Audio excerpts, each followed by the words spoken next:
Hammers up, everyone. Towelliee here. Battle for Azeroth Alpha dungeons are in effect. We have the Freehold dungeon to show you today. I did this on my Tauren Death Knight Cowley, who had a wonderful time in this dungeon. It is an Alliance dungeon. Now, I'm not sure in the beginning of Battle for Azeroth if we're going to be only be doing this dungeon as Alliance or if Horde can actually queue for this as well. I know that when it comes to leveling, Alliance have their first 3 starter zones, and the Horde have their 3 zones, and the Alliance can't go to the Horde or Horde to the Alliance, etc. So I'm not sure if this applies to dungeons as well. I guess we'll see what happens there. So Freehold is a very, very pirate-ish, pirate-esque dungeon. I love it. I love the theme. The music is amazing. You'll feel like you're in like some Pirates of the Caribbean movie as you're going through it. And I die right here. A lot of the trash is actually pretty gnarly in this dungeon. And there's a lot of, trash in general. So you notice every pack has like sometimes 5 to 6. I think there's one that even has 7 NPCs there. And it gets kind of crazy. Like this second platform right here. And I've already done this dungeon. I'm not doing it right now as I'm doing this, making this YouTube video. This already was pre-recorded, highlighted from the stream. You'll see some sub and resub notifiers. And I rendered it to make it look a little better, a little darker, more colorful for you guys out there on YouTube. But yeah, this second platform here is very tricky. You want to make sure that you pull all this trash far back into the corners as you see me doing it right there as much as possible. Because there's about a couple patrols here that could really just wipe you and just fuck you all up. And I can imagine doing Mythic Plus dungeons, teaming and necrotic, or, bolstering and, explosive. Or like any of those affixes will really be crazy as hell in BFA in this Freehold dungeon. Now, we're not sure what affixes we're going to be getting in Battle for Azeroth. I don't know if they're all going to be new or if we're going to have returning affixes. I think they said they're pretty happy with a lot of the ones that have come out already, but some are probably going to be taken out. Please get rid of bursting. Can I get a hammers up in the comments for bursting to finally leave the hell out of Mythic Plus? Thank you. And for this trash, if I had to make any suggestions, there's, I think they're called crack shots. They're like these range pirates with guns. They don't really aggro to you. They don't move to you. They're like, they stay at range and shoot you down. It hurts a lot. And although this is normal mode, let's keep it simple. This is level 110, normal mode Freehold. Everything that happens in Alpha is subject to change, and take everything with a grain of salt. This is just for entertainment purposes, just to show you the dungeon, to basically see a layout of what we're possibly going to get. And, and I get a good feel for what the bosses do as well. Now, the first boss we're going to encounter after we clear this trash here, his name is Sky Captain Crag. So Sky Captain Crag, I'm going to read straight from the journal here that's written in front of me, so I don't have to, try and read here before we get to the fight. Sky Captain Crag and his faithful mount Sharkbait are the guardians of Freehold, continuously patrolling the sky on the lookout for intruders. At least that is what they're supposed to be doing. Instead, these two are often found snoozing in their crow's nest or dropping guano on unsuspecting victims from above. So you see all that shit on the ground? Yeah, that's guano being thrown on us. Guano! Ace Ventura. It's like, go member. Bee Gees. And it's a pretty simple fight right now. I'm pretty sure it's not even finished. On Alpha, there's like 2 abilities to deal with, and that's pretty much it. That's it. So it says Sky Captain Crag charges into combat mounted on his giant parrot Sharkbait at 75%. Crag will dismount and Sharkbait will take to the sky, raining vile bombardment. Or maybe that is vile bombardment that's coming down on us. I mean, it could be guano. It could be poop. It could be bat poop. Who knows? Even though it's a parrot. That makes no sense. Goddamn, this journal is confusing me. So here's some more trash pack. Now I'm playing my Death Knight Blood DK Cowley here, and Blood DK really hasn't changed much. Well, let me go to this fight first, then we'll talk about the Blood DK. And I'm all over the place in my videos. You know how I roll, boys. So there we go. The parrot does a little charge. You just got to get out of the way of it. You see right there, parrot charges. You get out of the way, comes back. 75%. It's going to dismount. Now we're facing Sky Captain Crag, and all he does is Revitalizing Brew. That's it. He just does a Revitalizing Brew, and all you have to do is just interrupt it. And you'll see that it's like this big green not a big bottle. It's a green little bottle that he chugs. You interrupt, and he drops the bottle. You can pick it up and heal yourself, I think. I've tried it a few times, and it's pretty simple. So spread out to decrease damage from the Azeroth powder shot and interrupt revitalizing brew to stop Craig from healing. And that's what you see us doing right there, and that's pretty much it. Easy kill. 2 mechanics to deal with. 3, I think, if you count the charge plus the shit dropping down plus his revitalizing. And nada más. Now, like I said, I think there's going to be more to this fight on Mythic. We'll see what happens in the future iterations of this dungeon. Now, as I was saying, Blood DK, for those of you wondering, hasn't really changed much. With all tanks, as you've maybe seen my active mitigation video for Battle for Azeroth, they've really only changed in terms of armor. Basically, all their damage reduction abilities are now armor-based. So, when you hit Marrow Rend, instead of Bone Shield reducing, damage by like 20-something%, Marrow Rend, increases your armor based on a certain percentage of your strength, or just increases your armor in general. And I think it's a good change. I like it. I have no quarrels with this change. It's pretty fun. I'm an armor guy. I just hope that magical damage reduction is also baked into armor. We're hoping that it is. Now, the Council of Captains is the next boss. And for the Council of Captains, we fight 3 NPCs, but if you finish this small little event that's going on right now, we're basically following this little perky pug dog around. He has a key to the cage of that dude. Right there on my right, there's a cage. There's a guy in there who needs to be let out of the cage. Now, maybe this guy knows one of the 3 Council of Captains, because if you set him free, out of the 3 NPCs, 1 now becomes friendly to you, and he actually helps you out during the fight. So I'm going to read out Council of Captains here. And as you can see, in what we're going to be doing is just chasing this dog around from point to point. I think he runs to like 1, 2, 3 spots. And then he ends up just sleeping in the middle of the floor. We pick up the key, release the guy, and then we go fight the bosses. So Captain Arul, Eudora, and Jolly meet within Freehold to drink and confer. They lead the Blacktooth Brawlers, Bile Rats, and Cutwater Corsair crews, currently gathered under the banner of the Iron Tide by Harlan Sweet. That's the last boss. The 3 leaders of Freehold's crew enter combat together. Joining one of the captains and his or her crew prior to engaging with the council will earn you an ally. So yeah, see, so joining one of the captains and his or her crew prior to engaging. So I think that's what happens when you let that guy out. Drastically improving your chances of negating the effects of under one banner. So we're not at the fight. We're still clearing the trash, trying to get to the dog. So now, as you can see, we're going to go to the little puppy. He's sleeping like... We're going to get our key. We're going to unlock Homeboy over here. We're going to go straight to the Council of Captains. Now, for Death Knight tanking, nothing's really changed. As I said, it's, keep up your Bone Shield for your armor. Generate that, runic power. Death Strike when you have to. Blood Boil. Yeah, that's it. It's basically the same as it is now, except instead of damage reduction with Bone Shield, it's armor increase. All right, so for DPS... free allies disoriented by Blackout Barrel by destroying the barrels. So when we pull the boss, Captain Rule is going to like throw a barrel at a player's head. Like the barrel's like actually on your head. You have to DPS that barrel down because as long as you're in barrel mode, let's call it, you're disoriented. So if the healer gets barreled, it's like, boom, a priority. You got to get it out. For healers, keep allies at maximum health as Powder Shot deals significant damage to random players.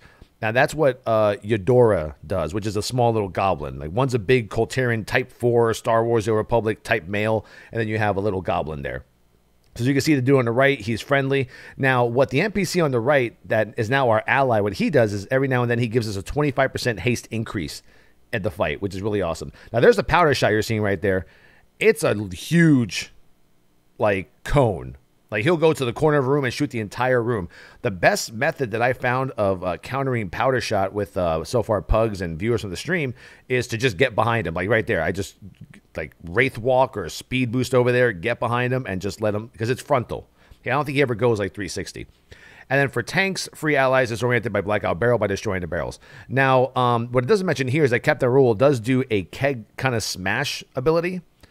He might have done it. You might have seen it. It's like he's doing it right now. A little swirl on the ground. He smashes down. Just don't be in that swirl area. Will kind of remind you of the second boss of Cathedral of Eternal Night, where he just kind of like does a huge little spin and you just have to get out. It's pretty simple.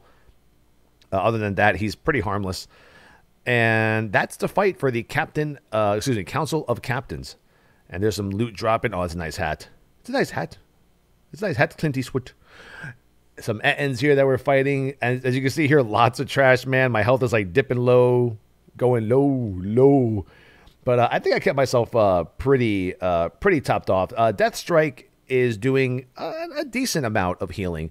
I think I was averaging about like 4 point something thousand healing with every Death Strike hit, some 6k crits, which is not bad for having about 25 to 30,000 health at this point in your leveling process, or at level 110. So, but yeah, once again, having nightmares of teaming and bolstering right now. And skittish. And I think that's why, if you haven't heard, when it comes to attack power and weapon damage, all our damage in Battle for Azeroth is now based on attack power and not weapon damage anymore, because our artifacts are gone. And tanks are still the only role and spec in the game that has an increase of attack power through mastery. So they might keep that on the tanks just for threat purposes, but we might end up doing a lot more damage than normal DPS if we keep stacking it. So now we're in the ring of booty kills. So here we go. Within Freehold, there's a fighting tournament where the fiercest come across the seas to test their might. This rogues gallery consists of a strange assortment of contenders, but none so fearsome as the current champion, Shark Puncher. Countless challengers have sought to topple the powerful Puglist, but all of them have ended up as chum. And the first part of this entire little ring of blood / ring of booty in here in Freehold on the Alliance side is you have to capture this pig. But here we go. We have Tortolin. He's the first little mini boss you have to fight. I guess we can call them mini bosses. Maybe in Mythic Plus there's more bosses to choose from. I think there is, because you see other bosses and NPCs around the room. All this guy does is just toss a turtle around. He just a turtle shell, and it just kind of ricochets off the sides of the walls, and you just have to dodge it. Now we have Throthak, who is the champion of the Ring of Booty. He enters battle using 2 sharks strapped onto his arms as weapons, and this is great. Alternating between swinging sharks at nearby enemies and throwing sharks at faraway enemies. Throthak is a danger to anyone in his arena. And he also has a major ability called Sharknado, which is really awesome. So it says, avoid standing between Throthak and loose sharks to evade taking damage from rearm. Flailing shark will move toward its nearest target. Now, I don't know if these are the same abilities we had during BlizzCon. It could be a little bit different, not 100% sure. But there's a Sharknado ability giving tribute to the movie there. I've never seen it, but apparently Hasselhoff is like a god in that movie or something. I don't know. And this is a pretty easy encounter. Just when the shark gets tossed, as you can see, he does have shark for arms, or sharks attached to his arms. The sharks kind of like bounce around, and I'm not sure if they're actually following a certain person or just going in one direction. It seems like it's currently following our healer, but I think it just stands in one place and just starts, squirming forward or whatnot. But he does have a lot of health. He does hit pretty hard for 110. But, right now at our current item level, I think MMO Champion had a comparison pretty much that, 970 item level is the equivalent of like 250 on Alpha, and 940 is the equivalent of like 225. And right here, we're about 200. So you can imagine our 970 characters in this dungeon at 110. We're going to be like really overgeared for it. I'd be surprised if we take like a lot of damage at all. But that's why right now, with the current builds coming out for Alpha, Blizzard is continuously nerfing our damage and armor and output, throughput, input, second put, center put. All puts are being like pretty much nerfed and readjusted right now, because it's going to be a pretty important stat squish from what I can tell. I mean, we're pretty much going like beginning of Wrath numbers, I would say. Yeah, because I think in Sunwell, as a Paladin tank, I had like 21,000 health. And we're starting here at about 25, 26. So yeah, we're about Wrath, mid-Wrath numbers kind of shit. I'm pretty sure by the end of the expansion, we'll be like at 200,000 health max with the last raid. But that's just like a rough estimate. Excuse me. Okay.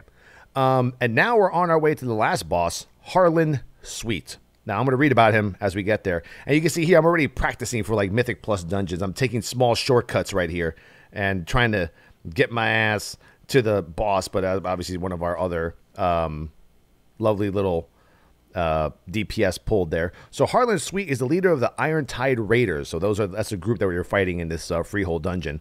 And his vast wealth is only exceeded by his slimminess. It says slimminess here. Is that even a word? Currently bankrolled by the Lady Ashvane, Suite has been tasked with uniting the crews of those who sail the seas of Kultiris.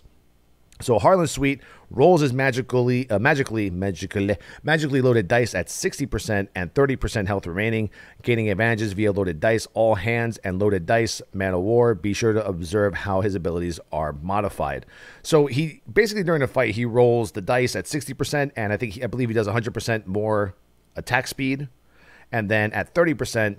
He takes 100% more damage. I think there's another factor to that there, but I'm not exactly sure what that is. I forgot what it was. Sorry. But right here, look at this lovely pull that I made. Yeah, we're going to wipe here. There's no way.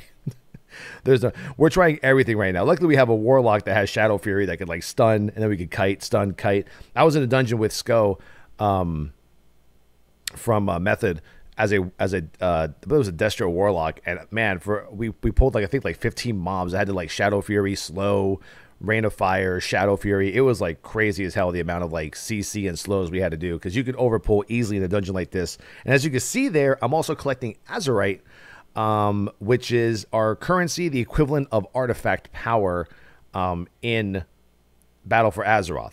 So Battle for Azeroth has the Heart of Azeroth pendant, which is kind of like your artifact weapon, and the Azerite is what you actually collect to empower that neck piece, and it also does take your neck piece slot.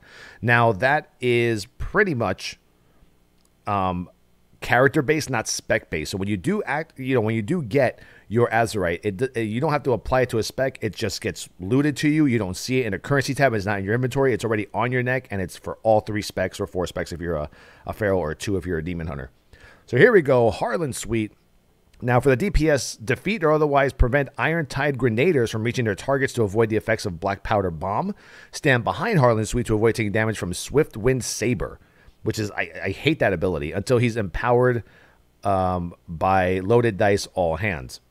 So as you can see here, during the fight, he'll get one of his Iron-Tide Grenadiers to kind of like focus on one of the members of the party, and at that point, you're pretty much trying to just slow it, stun it, which you can, and kill it before it gets to any raid member, because it'll blow up like right there. There it is. And we're switching really quick. If you're a Death Knight, you can grip it, do whatever you can to stop it. And the Swift Wind Saber is that little white wind ability that he does. It's so annoying. At first, it's really slow. He only does a frontal cone with it, but then he does like a 360 and spins around with it. So it becomes more powerful as he gets his loaded dice. Healers, allies afflicted with cannon barrage can take heavy damage, keep them healed. Tanks defeat or otherwise prevent grenadiers from reaching their targets to avoid the effects of Black Powder Bomb. So all those lovely little, he also puts a marker on your head that creates these little red pools, kind of like the Sargeras pools from the Gul'dan fight. Just gotta, I literally got hit by all those. I was such a noob in this last one. I was like, God, I gotta put this on YouTube. This will look good. I mean, I was doing pretty good up until this point, but here we go. Our DPS being carried by Syrax, I believe. Our other 2 DPS just really weren't familiar, I guess, with their rotations yet. And at this point, I was like, beggars can't be choosers kind of situation. So I had to just take whatever I can get. But, I mean, there are people who watch the stream. They're good dudes. It was all fun and games. We actually checked Warcraft logs right after the dungeon was over. But the cool part about Harlan Suite is that right now he drops the Unstable Arcano Crystal 3.0. Now, I don't think it's going to be a legit trinket in the loot table. I don't believe it, because I've seen other bosses also drop it. I think it's called Loaded Dice or Harlan's Loaded Dice. It would be really bad if they were to place an Unstable Arcano Crystal 3.0 and put it in a Mythic dungeon or a regular, normal, heroic, or Mythic Plus dungeon. I mean, people would just be farming Mythic Plus insert number here of this dungeon Freehold over and over again. There you go. Those are the stats. It's a little quick. You might have to pause the video because I have the video sped up a little bit so we just don't talk here for like 40 minutes. But the loaded dice are pretty good. And yeah, I just had a great time with Freehold. I love the look of it. I love the feel. I'm a pirates kind of guy. I'm a pirate fan. So a lot of people are like, oh, pirates. Oh, it's weird because people have been begging for like the South Seas expansion for like almost a decade now, for years. And we also encountered a bug here where the boss was killed but didn't give us credit to finish the dungeon. So it's been happening to a few streamers and testers. So I just reported it again just to make sure. But here I am looking at the logs. And when you look, well, let's see the damage here. This damage is pretty bad. I think I was actually second. Yeah, I was second in damage. And the Windwalker and Arms Warrior, not too good. But like I said, all in fun. It's the alpha. We're testing. Apparently, some of the DPS are having issues with resource generating abilities. But I hope you guys enjoyed the video. This was Freehold for on the Alliance side in Battle for Azeroth, the alpha. Once again, very early, very, first look. This is subject to change. And if it does change drastically, I'll make another video discussing more about it. I do plan on making more videos in the future for Mythic Plus once we can test Mythic Plus with like little tips and tricks and shortcuts for different places in these dungeons. And also with the help of you guys out there on YouTube, you'll probably give me all your feedback. But let me know what you think about the dungeon. Do you like it? Do you not like it? Do you think Horde should be able to do the Alliance side like Holterian dungeons as well? Let me know. And once again, you catch me at twitch.tv/Towelliee. We'll be covering alpha every week. Anytime there's a new patch, a new update, a new dungeon, we are there to give it to you. Thank you very much, guys. Enjoy the rest of my YouTube.